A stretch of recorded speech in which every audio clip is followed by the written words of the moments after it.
हाँ तो दोस्तों, प्रोसेस कॉस्टिंग का अगला क्वेश्चन देखो, लिख के रखा हूँ क्वेश्चन नंबर 11। ये मेरे पास क्वेश्चन मैंने देख लिया था कि इसके अंदर दो प्रोसेस है, प्रोसेस ए प्रोसेस बी। तो पहले से सब कॉलम वगैरह खींचा हुआ है। वैसे कुछ अलग डिफरेंट क्वेश्चन नहीं हैं, जो बना चुके हैं वही है। फिर भी एक क्वेश्चन ऐसा बना रहा हूँ जिससे तुमको अगला क्वेश्चन कराने में हेल्प मिले। ठीक है, तो अब ऐसे पढ़ा पे आ चुके हैं जहाँ पे बहुत सारे क्वेश्चन मैं होमवर्क देने वाला हूँ। ठीक है, तो अवेयर रहना, तैयार रहना कि होमवर्क मिलेगा, खुद से बनाना है करके। चलो क्वेश्चन पढ़ के समझाता हूँ, और इजी है। 11 बनाऊँगा, 12 होमवर्क रहेगा। ठीक है, क्वेश्चन देखते जाओ, स्क्रीनशॉट भी डाल दूँगा। एक निर्माणी व्यवसाय में उत्पाद प्रक्रिया का उत्पाद प्रक्रिया में हस्तांतरित किया जाता है। जो भी है, ए का जो आउटपुट होता है बी में ट्रांसफ़र करते हैं, ऐसा कुछ बोला है। यह अनुभव रहा है कि प्रवेशित इकाइयों का अप्रक्रिया में 5% और ब में 10% सामान्य है। नॉर्मल वेस्टेज, सामान्य है इंग्लिश में क्या लिखा है यहाँ पे? हाँ, नॉर्मल वेस्टेज लिखा। देखो, ए वाले में 5% होता है और बी वाले में 10%। ठीक है, ध्यान रखना, भटकना मत। फिर सामान्य क्षय का अवशेष मूल्य ए वाले में 50 रुपये प्रति सैकड़ा। इंग्लिश में देखो 50 रुपये पर 100 यूनिट्स लिखा है। दिखा, यही खास है इस क्वेश्चन में, इसी के लिए बता रहा हूँ। अच्छा, जो नॉर्मल वेस्टेज वगैरह होगा यहाँ आएगा। ये ए वाला बनाएंगे तो उसमें 5%, बी वाला बनाएंगे तो उसमें नॉर्मल वेस्टेज 10%। लेकिन ये तो क्वांटिटी वाला आ जाएगा बस। लेकिन इसका अमाउंट जो निकालना पड़ेगा ना, उसके लिए ये दिया है कि 50 रुपये 100 यूनिट का क्रॉस मल्टीप्लाई करके कुछ करना पड़ेगा। यार 100 यूनिट का 50 रुपये तो कितना होगा नॉर्मल वेस्टेज, मुझे मालूम नहीं उतने का कितना। तो एक बार बना के देखूंगा ना इसमें, तो इसमें भी पता चल जाएगा। ए वाले में 50 रुपये पर 100 और बी वाले में 80 रुपये पर 100। ठीक है, इंग्लिश में भी हिंदी में देख सकते हो, 50 रुपये प्रति सैकड़ा और बी वाले में 80 रुपये प्रति सैकड़ा। डन, चलो देखा जाएगा। चलो नीचे और पढ़ो। मटेरियल लगाया, इतना वेजेस लगाया, मैन्युफैक्चरिंग एक्सपेंस लगाया। उसके बाद एक लाइन ना सिर्फ इंग्लिश में ही है, हिंदी में नहीं है। तो इंग्लिश में देखो, in process A 1000 unit were entered at a cost of 5000। सिर्फ प्रोसेस ए में मटेरियल लगाया 1000 यूनिट, जिसका कॉस्ट है 5000। तो उसको लिख देंगे यहाँ पे डेबिट साइड, सिर्फ ए वाले में, बी वाले में नहीं। बी वाले में तो ए का आंसर शिफ्ट होगा। ठीक है, ए वाले में 1000 यूनिट लगाया 5000 करके। Output of process A is 900 unit and process B is 750 unit. हाँ, मैंने लास्ट क्लास में भी बताया था, अगर किसी क्वेश्चन में आउटपुट पहले से दिया हो तो एबनॉर्मल लॉस या फिर एबनॉर्मल गेन कुछ ना कुछ तो आएगा। अगर यहाँ पे कम पड़ेगा क्रेडिट साइड तो एबनॉर्मल लॉस, अगर यहाँ कम पड़ेगा डेबिट साइड तो एबनॉर्मल गेन। ये दिमाग में रखना कि अगर आउटपुट दिया है तो पक्का एबनॉर्मल लॉस या एबनॉर्मल गेन तो होगा ही होगा। ठीक है, तो ये तो पिछले क्वेश्चन का भी फंडा है। तो वक्त पास नहीं करते, टाइम पास नहीं करते, स्टार्ट करते सीधा। सबसे पहले मैं प्रोसेस ए में मटेरियल लिख दूंगा। मटेरियल लगाया 1000 यूनिट, देख सकते हो लास्ट लाइन में दिया है, और जिसका कॉस्ट 5000। अच्छा, हर क्वेश्चन में क्या होता है, इस 1000 यूनिट को किसी रेट से इंटू करते तब जाके अमाउंट में लिखते। इस बार डायरेक्ट दे दिया कॉस्ट, तो डायरेक्ट कॉस्ट में लिख देना। ठीक है, फिर अंदर भी 3 खर्चे हैं। एक मटेरियल है 10,000 फिर से अलग से, तो टू मटेरियल। क्या इसको क्वांटिटी में लिखेंगे? नहीं, 2 बार मटेरियल आया। एक मटेरियल का क्वांटिटी है, दूसरे का सिर्फ अमाउंट है। देखो रुपीस में दिया है 10,000। उसके बाद वेजेस भी है, वेजेस कितना 8,000। उसके बाद मैन्युफैक्चरिंग, शॉर्टकट में मैंने MFG एक्सपेंस लिख दिया, ये कितना है 2000। क्वांटिटी में नहीं आएगा, सिर्फ अमाउंट में आएगा। ठीक है, चलो उस तरफ चलते हैं। By normal wastage, normal W लिख दिया, वेस्टेज लिख लेना। ठीक है, नॉर्मल वेस्टेज कितना परसेंट बोला था ए वाले प्रोसेस में? बिल्कुल 5%। 5% किस चीज़ का लगाएंगे? बिल्कुल डेबिट के क्वांटिटी का। डेबिट के क्वांटिटी में तो 1000 है, इस 1000 का 5% लगा दिए। 1000 का 5% करके देखना 50 आएगा। ठीक है, लेकिन इसका अमाउंट निकालने के लिए क्वेश्चन के 3rd लाइन में कुछ बोला था कि प्रोसेस ए में 50 रुपये प्रति सैकड़ा करके बिकता है। इंग्लिश में लिखा है 50 रुपये पर 100 यूनिट। ठीक है, अभी क्वांटिटी अपना 50 आया है। ठीक है, इसको बेचेंगे कितने में? इसके लिए बोला है 50 रुपये प्रति सैकड़ा, मतलब 100 यूनिट का 50 रुपये। लेकिन यहाँ तो वेस्टेज सिर्फ 50 यूनिट हुआ है, तो ऐसा कुछ करेंगे अपन। 100 यूनिट का वेस्टेज था ₹50, ये क्वेश्चन में लिखा हुआ है 100 यूनिट का ₹50। तो भैया एक्चुअली अपना कितना क्वांटिटी हुआ है, 50 यूनिट का वेस्टेज हुआ है, तो 50 यूनिट का कितना, तो ये 50 का 50 छाप दिए, ठीक है, इंटू ये वाला 100 नीचे चल देगा, सॉरी 100 नीचे चल देगा और ये 50 ऊपर आ जाएगा, ठीक है। तो करके देख रहा ₹25 आएगा, देखो 50 × 50 डिवाइड बाय 100, 25 आ रहा है, तो इसका अमाउंट आ गया 25। अगर इतना दिमाग नहीं लगाना चाहते, ये नहीं करना चाहते ये वाला, बिल्कुल हमारे पास दूसरा ऑप्शन भी है। देखो यहाँ पे बोल रहा है ₹50 प्रति सैकड़ा, सैकड़ा मतलब 100 से डिवाइड कर दो तो भी आ जाएगा। देखो 100 का 5% ₹50। अब इस 50 को 50/100 कर लो, देखो 50 × 50/100 ही हुआ है डायरेक्ट। ये शॉर्टकट तरीका कर लेना अगर ये नहीं पसंद है तो, ठीक है। मैं तो यही करता हूँ, ये सब बस समझाने के लिए बताया हूँ, यही वाला काम करना जब भी ऐसा पर 100 यूनिट बोलेगा। हाँ अगले क्वेश्चन में बोला है ध्यान रखना, ठीक है। तो यही काम करना 50/100। अगले जैसे प्रोसेस भी बनाएंगे उसमें ₹80 बोला है, 80/100 कर देंगे, ठीक है। ऐसा और भी क्वेश्चन होगा। चलो याद करो, इतना करने के बाद हम क्या करते थे, बिल्कुल वर्किंग नोट में कॉस्ट पर यूनिट निकालते हैं।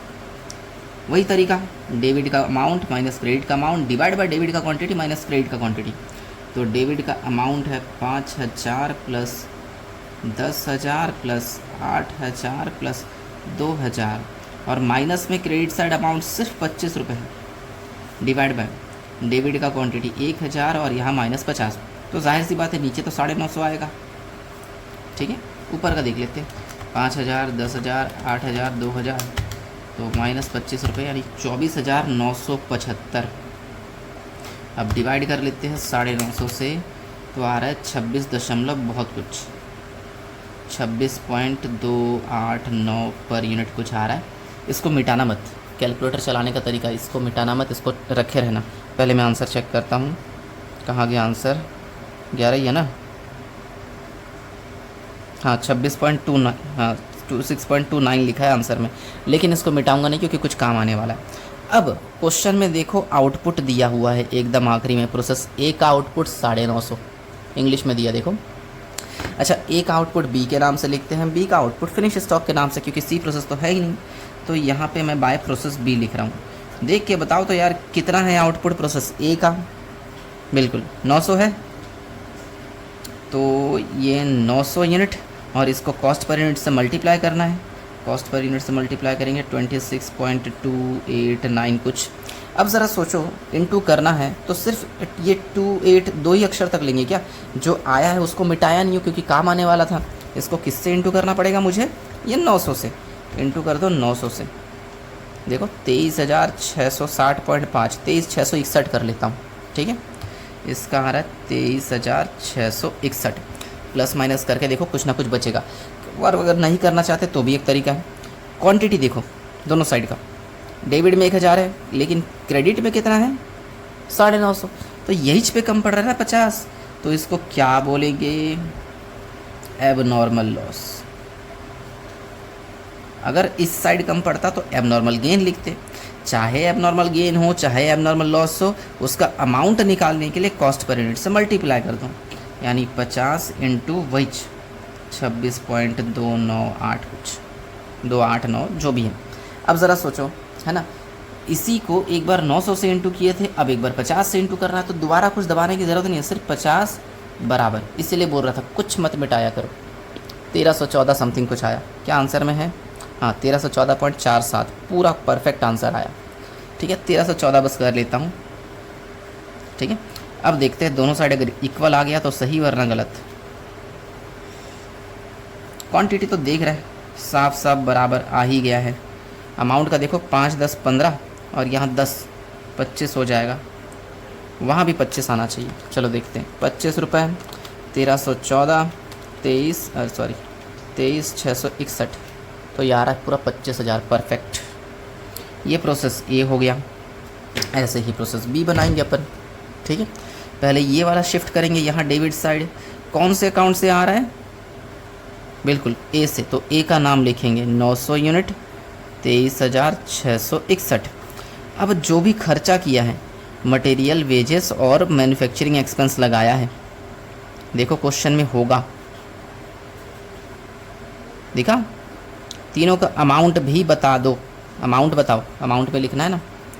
तीनों का अमाउंट है ये 6000, 4000 और 2000। लिख लेते हैं 6000, 4000 और 2000। ठीक है, चलो इतना हो गया।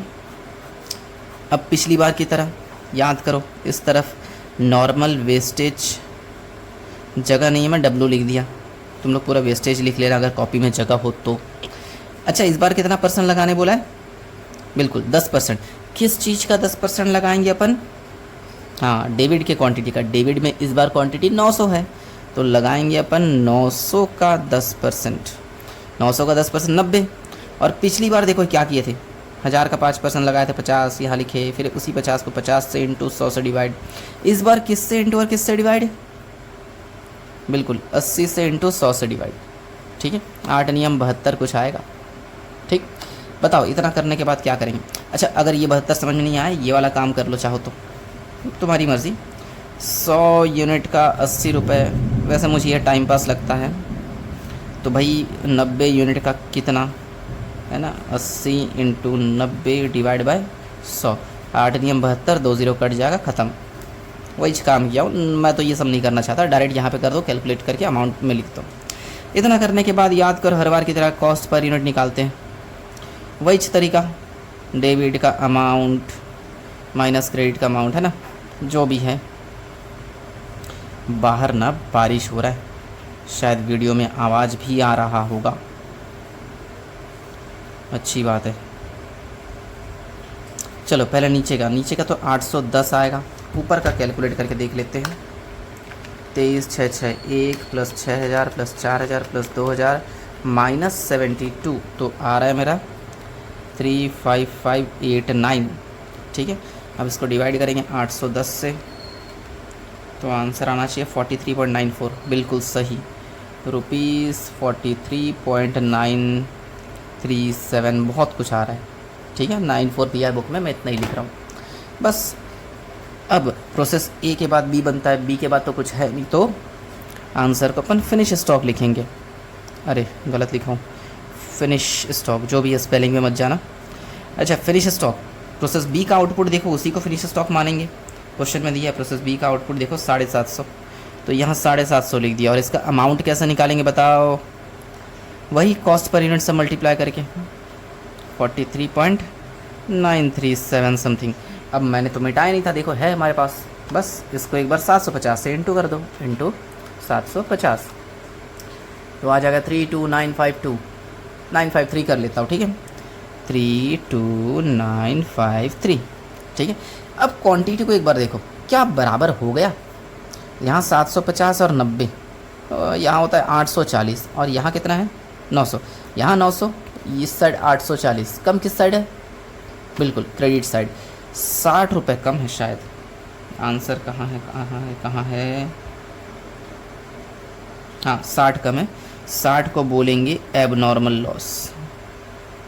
थोड़ा छोटा छोटा लिख रहा हूँ, जगह कम है करके। ठीक है, एबनॉर्मल लॉस का भी अमाउंट निकालना है, तो उसको भी कॉस्ट पर यूनिट से मल्टीप्लाई कर दो, 43.937।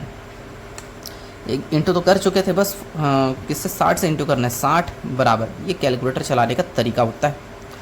2636 टोटल करके देख लेते, इक्वल आया तो खुश हो जाना, वरना खुद को गाली बक देना।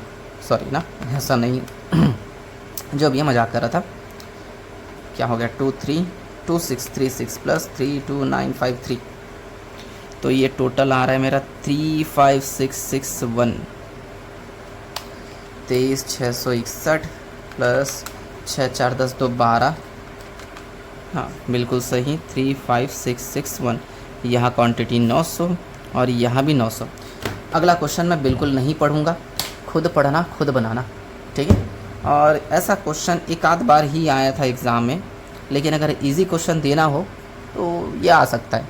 तो 11 मैंने बनाया, 12 नंबर तुम्हारा होमवर्क रहेगा।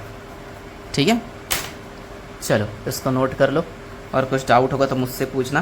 तो इसके बाद 13 नंबर मैं खुद बनाऊंगा। 13 नंबर बनाने के बाद 5-6 क्वेश्चन होमवर्क देने वाला हूँ। ठीक है, चलो मिलेंगे किसी और वीडियो में।